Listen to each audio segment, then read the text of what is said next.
ہجرت کرنا یہ بھی رزق کے بڑھنے کا سبب ہے، حدیث پاک میں آتا ہے۔ چنانچہ ایک بندے کا اگر کام ایک جگہ نہیں چل رہا تو یہ بھی ایک ہے کہ وہ اپنی جگہ بدل کے کسی اور جگہ جا کے کام شروع کر دے، اللہ تعالیٰ اس کے لیے ہو سکتا ہے وہاں رزق کھول دے۔ اور ایک آخری بات حدیث پاک میں جو کہی گئی کہ بار بار حج اور عمرہ کرنا یہ بھی بندے کا رزق بڑھنے کا ایک سبب بن جاتا ہے۔ جو آدمی آتا تھا نا جی کہ اللہ کے نبی میرے رزق کی تنگی ہے، نبی علیہ السلام فرماتے اچھا حج کر کے آؤ، حج کر کے آؤ۔ ایک اور بات بھی بتاتے تھے لیکن وہ آپ کو نہیں بتانی، اس کے لیے جوان بھی تیار ہوں گے، بوڑھے بھی تیار ہوں گے۔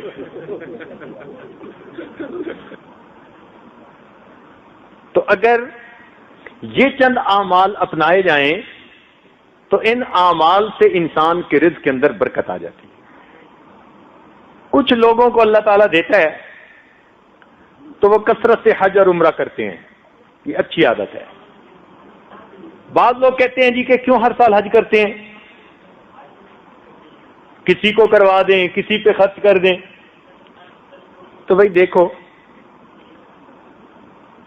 جیسے سیل فون سارا دن چلتا رہے نا تو اس کی بیٹری ڈاؤن ہو جاتی ہے اور پھر اس کو چارجر کے ساتھ لگانا پڑتا ہے۔ بالکل اسی طرح ہم جب سارا سال دین کا کام کرتے ہیں، کاروبار کرتے ہیں، تو پھر بندے کی کیفیات کی بیٹری بھی ڈاؤن ہو جاتی ہے اور اس کا چارجر اللہ نے اپنا گھر بنایا ہوا ہے۔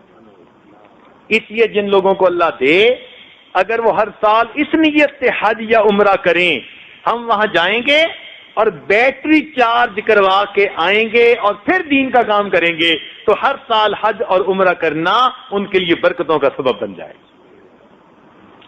بھئی بتائیے کہ کپڑا میلا ہو تو پھر واشنگ مشین میں جاتا ہے یا نہیں جاتا؟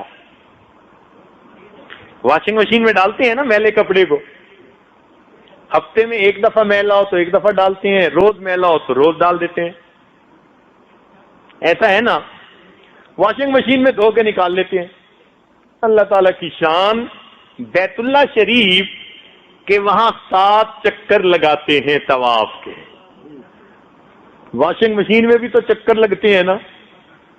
ایسے ہی مجھے تو لگتا ہے کہ جو آدمی اپنے میلے دلوں کے ساتھ اللہ کے گھر جاتا ہے وہ دلوں کے دھونے کی واشنگ مشین ہے، اللہ 7 طواف کے چکر لگا کر دھو کے نکال دیتے ہیں۔ اس کی دعائیں کرنی چاہیے، اللہ رب العزت سے مانگنا چاہیے، اور ویسے بھی جن کو اللہ دے وہ ہر سال حج کریں۔ کیوں؟ اب حالات ایسے ہیں، کیا پتا کون سا حج ایسا ہو جس میں اللہ کے مقبول بندے دنیا میں ظاہر ہو جائیں، تو اس نیت سے حج کرے گا تو اور دگنا ثواب مل جائے گا۔ اعمال صالحہ کا ایک فائدہ کہ اللہ تعالیٰ برکتیں عطا فرما دیتے ہیں، صرف رزق میں نہیں، ہر چیز میں برکت، صحت میں برکت، عمر میں برکت، وقت میں برکت، عقل سمجھ میں برکت، اولاد میں برکت، دین میں برکت، عزت میں برکت، ہر چیز میں اللہ تعالیٰ برکتیں عطا فرما دیتے ہیں۔ چنانچہ ارشاد فرمایا وَلَوْ أَنَّ أَهْلَ الْقُرَىٰ آمَنُوا وَاتَّقَوْا، قرآن عظیم الشان، دیکھو اللہ کا کلام کیسا۔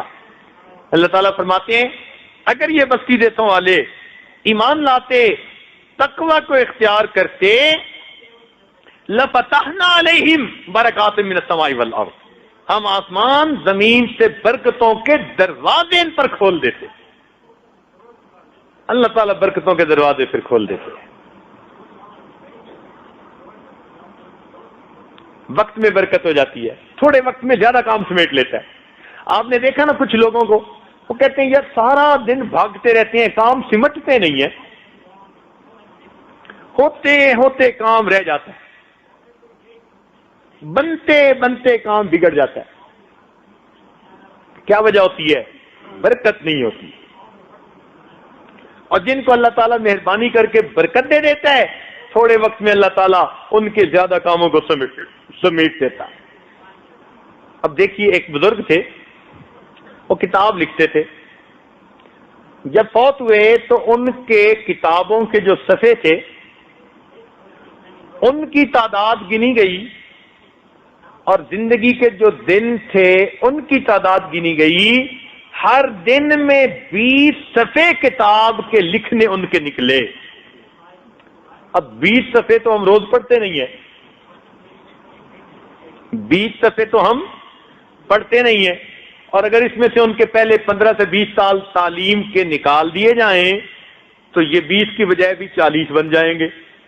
تو 40 صفحے نئی کتاب کے روز لکھ دینا، اس کا مطلب ہے کئی دن ایسے بھی ہوں گے جب نہیں لکھ سکے ہوں گے، صحت بھی، بیماری بھی، سردی بھی، گرمی بھی، وطن میں بھی، مسافری بھی، 100 قسم کی باتیں ہیں۔